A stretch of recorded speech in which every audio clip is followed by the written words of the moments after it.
شروع اللہ کے نام سے جو بڑا مہربان نہایت رحم والا ہے۔ حضرت علی المرتضیٰ علیہ السلام نے ارشاد فرمایا، میں نے رسول اللہ علیہ السلام کے وصال پر ملال کے بعد آپ علیہ السلام کو غسل دیا۔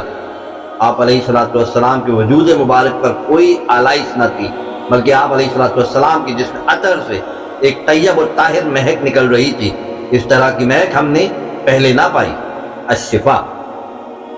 حضرت علی مرتضیٰ علیہ السلام سے روایت ہے کہ رسول اللہ علیہ السلام نے مجھے وصیت فرمائی کہ میرے سوا آپ علیہ السلام کو کوئی غسل نہ دے، بے شک جو کوئی میرا سطر دیکھے گا وہ بصارت سے محروم ہو جائے۔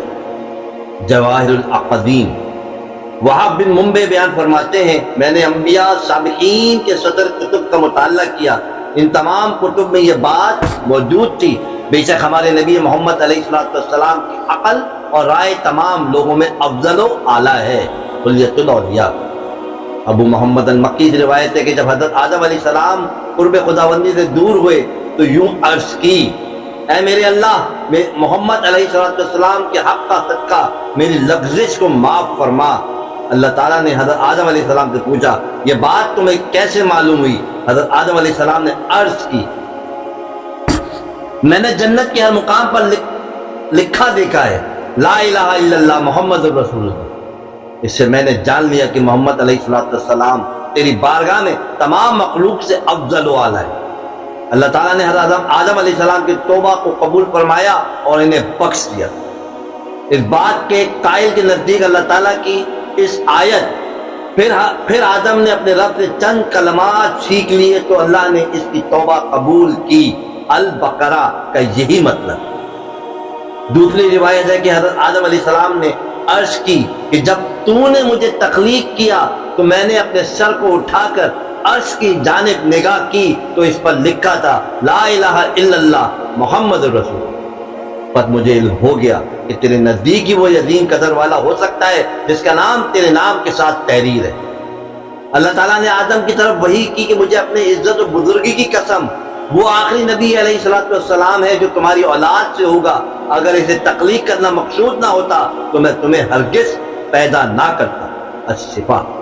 رسول اللہ علیہ السلام نے ارشاد فرمایا، جب میں سن شعور کو پہنچا تو مجھے بتوں اور شاعری سے کراہت تھی اور زمانہ جاہلیت کی کوئی شے مجھے بھلی نہیں لگتی تھی۔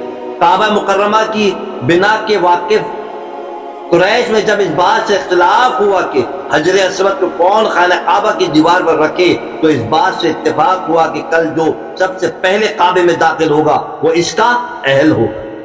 جب رسول اللہ علیہ السلام داخل ہوئے تو سب نے کہا، یہ محمد صلی اللہ علیہ وآلہ وسلم ہے، یہ امن ہے اور ہم ان پر راضی۔ یہ واقعہ اعلان نبوت سے کا ہے۔ آپ صلی اللہ علیہ وآلہ وسلم نے ارشاد فرمایا، میں ارض و سما کا امین ہوں۔ الشفا۔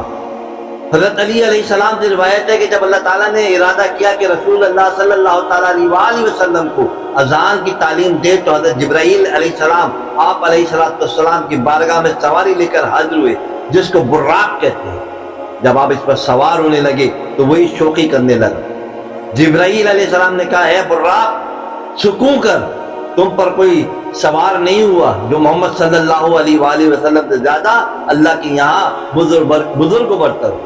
تو نبی کریم صلی اللہ تعالیٰ علیہ وآلہ وسلم اس پر سوار ہوئے اور آپ صلی اللہ علیہ وآلہ وسلم کو اس حجاب کے نزدیک لایا گیا جو اللہ تعالیٰ کے نزدیک تھا۔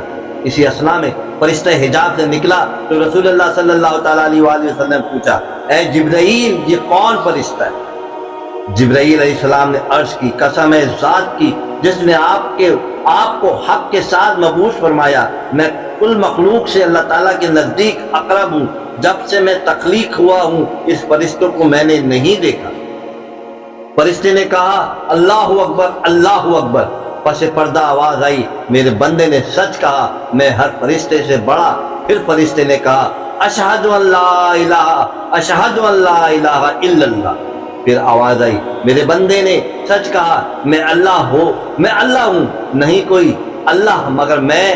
پھر فرشتے نے کہا، اشہد ان محمد رسول اللہ، اشہد ان محمد رسول اللہ۔ پردے سے آواز آئی، میرے بندے نے سچ کہا، بے شک محمد میرے رسول ہیں۔ پھر بقیہ اذان اسی طرح کہی، لیکن جب اس نے حی علی الصلاح حی علی الفلاح کہا تو وار حجاب سے کوئی جواب نہ آیا۔ پھر فرشتے نے کہا آپ صلی اللہ علیہ وآلہ وسلم کے دست اقدس کو پکڑ کر امامت کے لیے آگے کیا تو آپ صلی اللہ تعالیٰ علیہ وآلہ وسلم نے آسمانوں کی امامت فرمائی جن میں آدم نوح وغیرہ موجود تھے۔ الشفا، حضرت علی علیہ السلام نے ارشاد فرمایا اللہ تعالیٰ نے زمین اور آسمان والوں میں محمد صلی اللہ علیہ وآلہ وسلم کو کامل ترین شرف و منزلت عطا فرمائی۔ الشفا۔